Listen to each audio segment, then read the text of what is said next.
Here's the thing. I don't mind opposing viewpoints, whatever, but you got to have the receipts to back it up. If you're going to challenge what I say and this, that, and the third, you better be living a decent life. That's like the pink lady, right? You're in your, later 40s. So let's think about this. You're a dirty woman. You're dirty. Dirty. Nasty, probably Like, vagina nasty and all that. my place is always pretty much like and food from Thanksgiving in the fridge and just it's like, that's disgusting.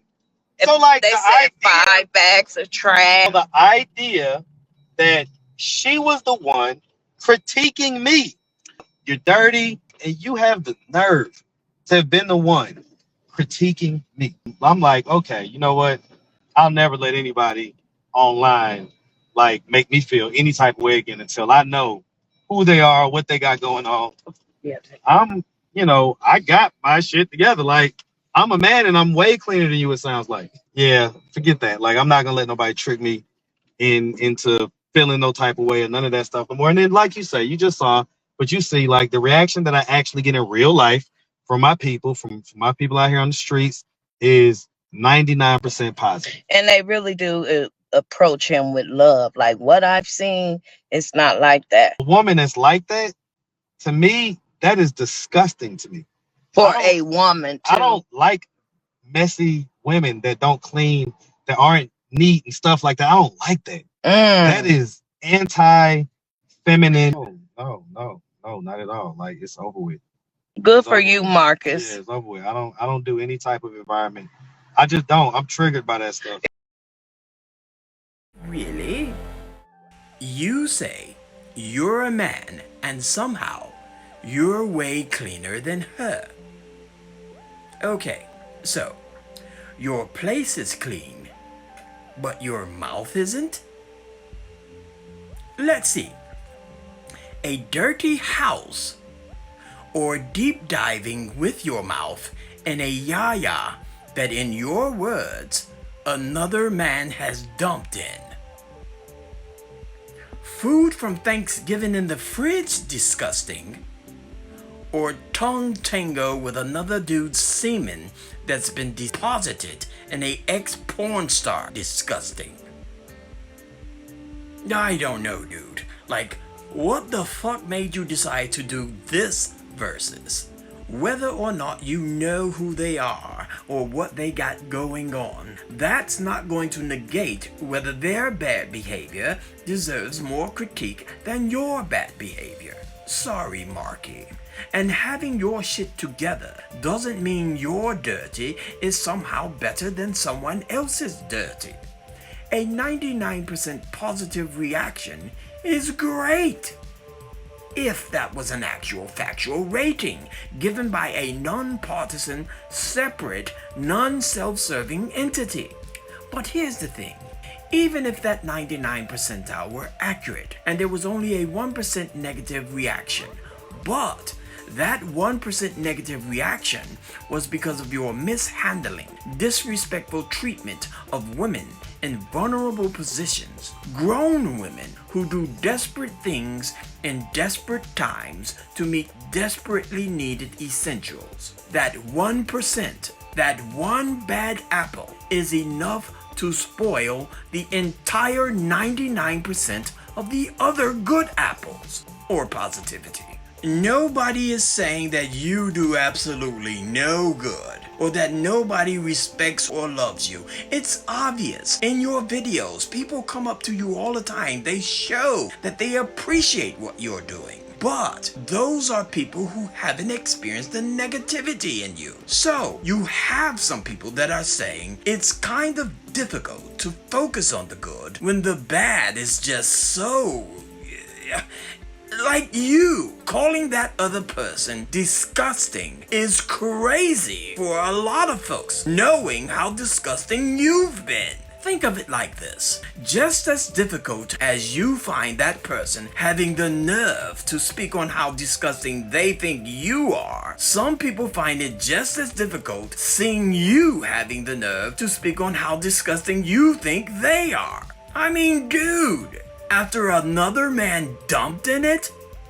Nyam nyam nyam? Old refrigerated Thanksgiving turkey has nothing on that. And see, nobody can really feel it from my perspective because Stink it wasn't y'all's names in the titles. So you got to understand, and it was affecting my livelihood. It was affecting my livelihood because at that time, everybody was making so much content with my name and my channel and title that whenever people would search my channel name up, y'all's content might come up before mine. Yeah. And so what was happening was that was affecting, it was blunting my growth. Hey, so baby. At that time, I was getting 3,000 subscribers a month, whereas I used to get, 4,000 to 6,000 new subscribers every month. Well, when the new subscribers would come and they would like the content, and then let's say they go do a search in YouTube to try to see what else I got or whatever, all this stuff about Marcus this, Marcus that, all the worst stuff. And there you go again, blaming everyone else but yourself for the issues you were having with your numbers. No accountability, no self-blame. If you weren't doing the negative shite you were doing, no one would have negative content for people to search up. But here you are, blaming other people for posting content that affected your livelihood, instead of blaming yourself for doing stupid shite and not being aware of how it could affect your livelihood. You are a real piece of work, Shorty. You did all of that. Everything that has marred the image of the Atlanta Street Interviews channel started with you and your actions. You are responsible for that. You blunted your growth. Take the accountability and stop blaming others for your actions causing a rippling effect that negatively affected your channel's status. Marcus this, Marcus that, all the worst stuff about Marcus. They said she was obsessed with you. She probably wanted you herself than that man she got, because she don't want him. Oh, for the love of humanity. God damn it, Sheena. I don't want to outright ask you to shut the fuck up, but can you please stop fucking interrupting? I mean, this live was over 3 hours, and not once did you read the fucking room? Not once did you see the frustration on this guy's face and his demeanor? This is what fucking frustration looks like, because of your incessant interruptions. For the love of everything that's quiet, be quiet and pay attention to your subject. He's explaining how this thing took place, and they got piggy noses up in the chat. Don't say her name. He's explaining how that thing happened, and stinky coochie. He's trying to tell the third part of the scenario, and they say she was obsessed with you. I almost felt sorry for Shorty, because your interrupt game is brutal. I'm surprised he didn't give you any pointers on, oh wait, he interrupts during his interviews too. Well, maybe he needed a taste of his own medicine. Hopefully the both of you can grow from this and learn to shut up and listen. And so, that was a rough time where I had to wake up and see what title, what name I was in, and who title now, you know what I'm saying? It was new channels popping up trying to jump on the bandwagon.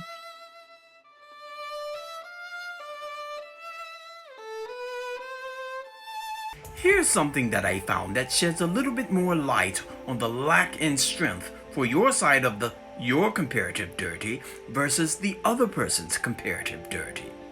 And this statement is from a PhD. You asked for legitimate receipts. This is Dr. Tasha Rogers back with part 7 of 10 of Vaginitis Week. We talked about protected intercourse and condoms and lubricants. So now let's talk about unprotected sex. People think that semen is just sperm. It is not. It is sperm and urine and blood and pus. Anything a man does within his health, it's diet, whether he drinks water, whether he takes his medication, whether he takes supplements, whether he pops perks, Xannies, and different things and just has an unhealthy lifestyle, all of that lies within his semen.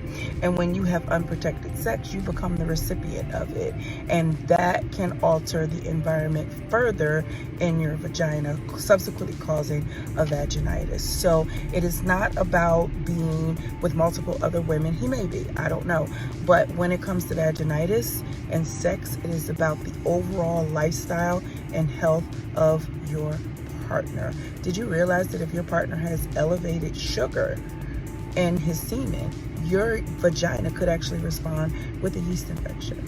So yes, it becomes very, very important, the well-being of your partner. Now, using logic and critical thinking and free thinking, in your semen, you have another guy's semen that was dumped into another woman that you nyam-nyammed and collected orally.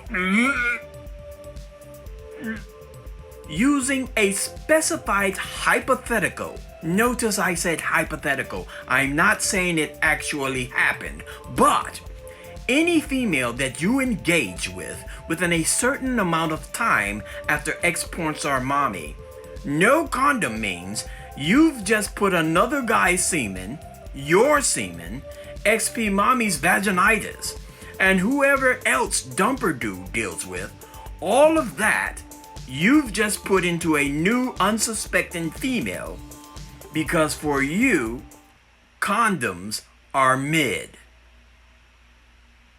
But your thinking is, God doesn't play about you. Ugh. You know what's ironic to me?